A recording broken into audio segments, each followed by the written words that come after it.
This year we will finish our course of A-level English, through which we have learned a great amount of grammar and been through several topics. In this assignment I will in brief explain how my work throughout this year has improved my English. The topics we have worked with are the Vietnam War, humor, 21st century technology, the curious incident of the dog in the nighttime, capital punishment, and crime in fiction.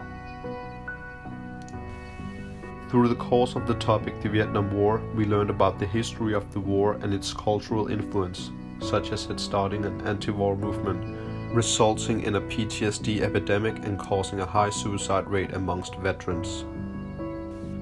By watching Platoon, a movie publicly praised for being a realistic illustration of the war, we learned that young Americans were inspired by patriotism to sign up as soldiers and join the front line. They wanted to be like their fathers and grandfathers that were praised for being heroes.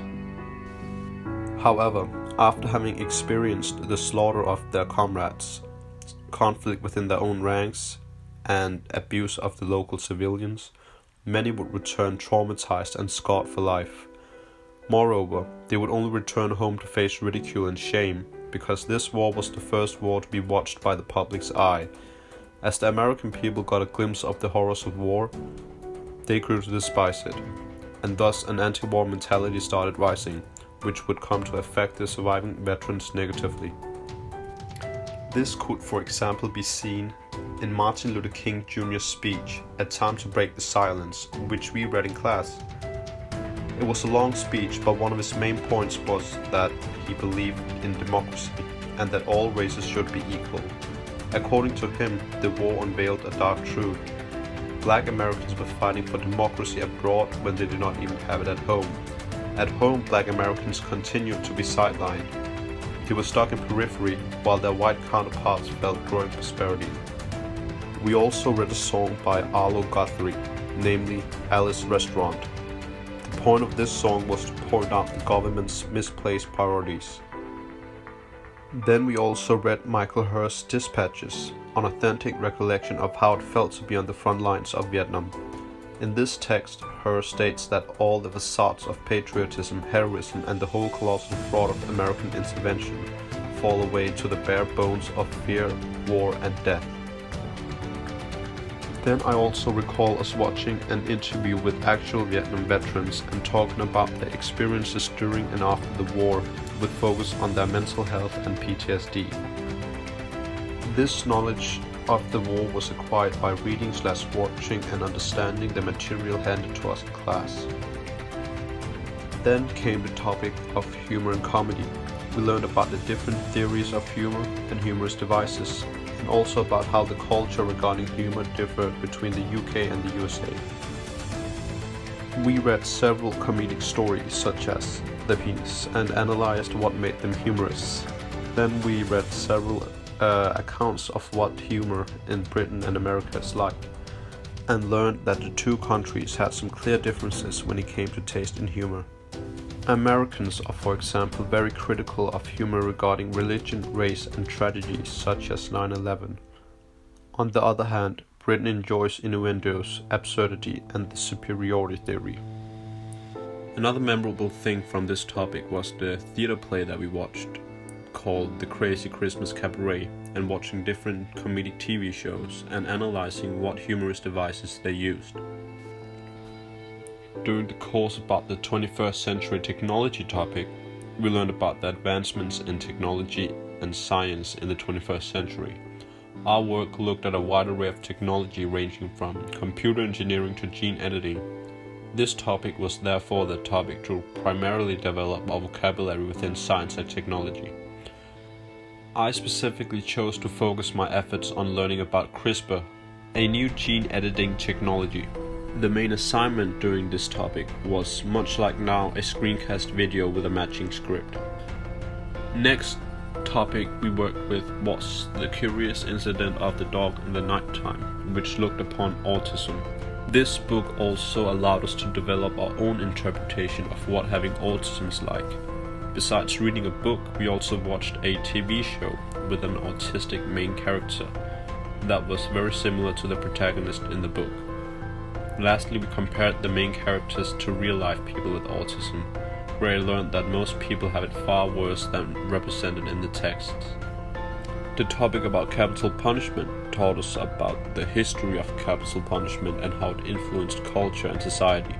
Capital punishment has had a significant historical presence in both English and American history, which we of course explored. We also looked at cases of falsely convicted death row inmates and the ethics of execution. Lastly, we learned about crime and fiction and about what made crime and fiction popular, which gave us an idea of what England in the Victorian era was like.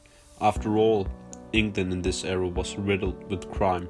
Furthermore, book printing and book reading also gained rising popularity, which is partly why crime and fiction books became popular.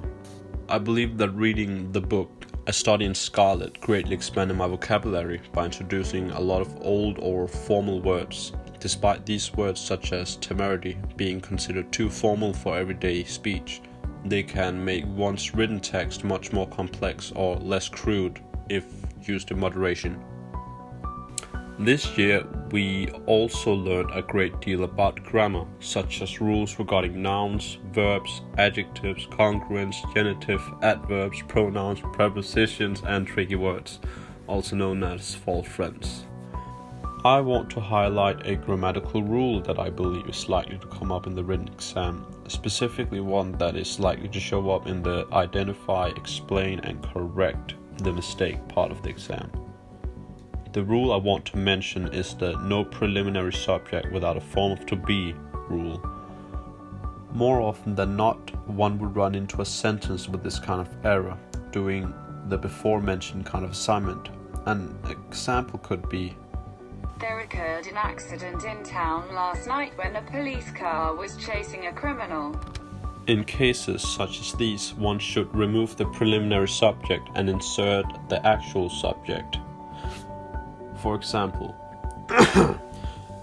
an accident occurred in town last night when a police car was chasing a criminal.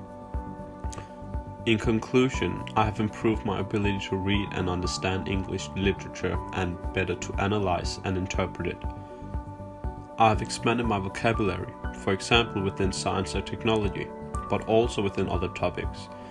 I have gained historical, cultural, societal, and technological knowledge regarding English-speaking countries, with my efforts focused on Britain and America. In addition, I have also improved my English grammar. Personally, I have found the course of autism the most enjoyable. The book continued to build the reader's emotional investment in the story, which continued to develop. Besides, we also learned a significant amount about autism itself by drawing parallels between real-life autism and the character Christopher Boone. I did also enjoy reading the book A Study in Scarlet, but at the beginning of the second part, a shift in narrative occurred. This halted the book's build-up of suspense in trade for a more impactful ending. Well, this was my attempt of a short Vodcast presentation. Thank you for watching. Oh, what the fuck?